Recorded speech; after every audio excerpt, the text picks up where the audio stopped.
कौन सा है? बहुत सरल दूंगा, चिंता मत करना। मैं पंचांग नहीं पढ़ाऊंगा, पत्र नहीं दिखाऊंगा। मेरे तो कुछ टिप्स होते हैं।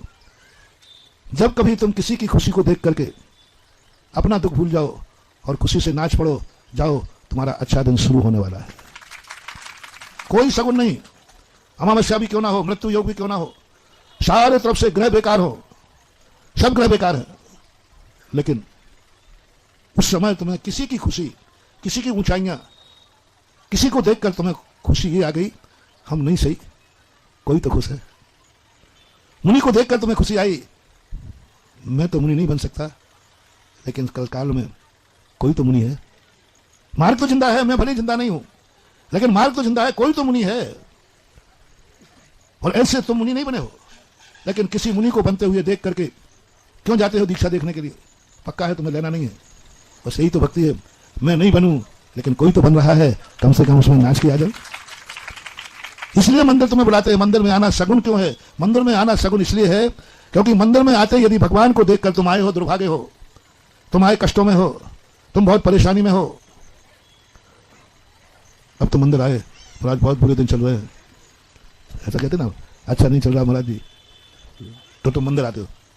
अब मंदिर में देखना, बुरे दिन टालने का बहुत बड़ा मोटिवेशन दे रहा हूं। जैसे मंदिर में तुम आए और तुम्हारे मन में आ गया, अभाग्य मेरो, मैं भली दुखी सही, कोई तो सुखी है, मैं भली अज्ञानी सही, कोई तो ज्ञानी है, और वो भी और वो भी और वो भी मेरा भगवान है।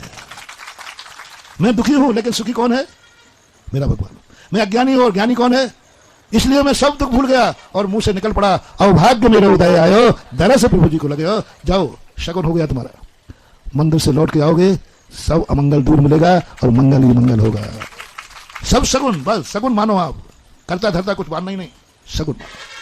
तो जब तुम्हारे मन में ऐसा भाव आए, गुण शुभ प्रमोदम, तुम गुणहीन हो।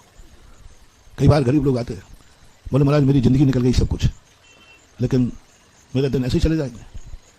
अब मैं बड़ा जोशी नहीं, ध्यान रखना, लेकिन मेरे बराबर कोई जोशी भी नहीं है, ये भी ध्यान रखना। हाँ, वो पंचांग अकेले में नहीं देखता, नहीं तुम आ जाओ महाराज देख, मेरा टिप्स देखना कितना अच्छा है। उनके ये बताओ, तुम गरीब हो महाराज, बहुत गरीब, बहुत परेशान। तुम्हें कोई अमीर व्यक्ति यदि तुम्हारे सामने से निकलता है तो कैसा लगता है? अमीर आदमी कैसा लगता है? बाबू जी ऐसा लगता है कि इसको लूट लो, जलन होती है। और भगवान पे गुस्सा आता है, भगवान एक के यहाँ इतना दिया कि कुछ गिन नहीं पा रहा है, और मेरे पास बहुत क्रोध आता है।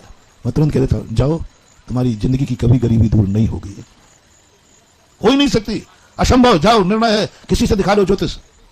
कोई भी कितना भी कह दे तुम्हारे हाथ में धन का कोठा है, और मैं कहता हूं कि जब तक तुम धनवान को देखकर जलते रहोगे, वो कोठा भी जल जाएगा, तुम कभी अमीर नहीं बन पाओगे। ये जैन आगम का सिद्धांत।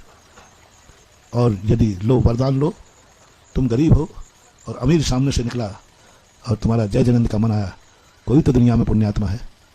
मैं ना सही, एक गरीब को मैं कहता हूं, यदि तुम्हारी बाजू में कोई अमीर आदमी रहता हो और कोई तुमसे कहे तुम बहुत भागे हो, तुम बहुत जन्म जन्म के पापी हो, सब हाँ कह देना। क्या कहना? तुम जन्म जन्म के पापी हो, तुम बहुत बुरे हो, जितने टाइटल हो, जी। क्या बोला? जी जी जी जी, जितनी बुराइयां तुम्हारी करें, जी बोलना।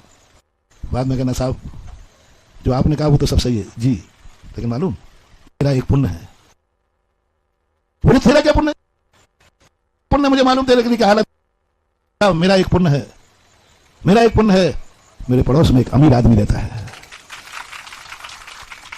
वो पुण्यात्मा है, जब अमीर है। मुझे एक ही बात की खुशी है कि मैं एक पुण्यात्मा के बाजू में रहता हूं।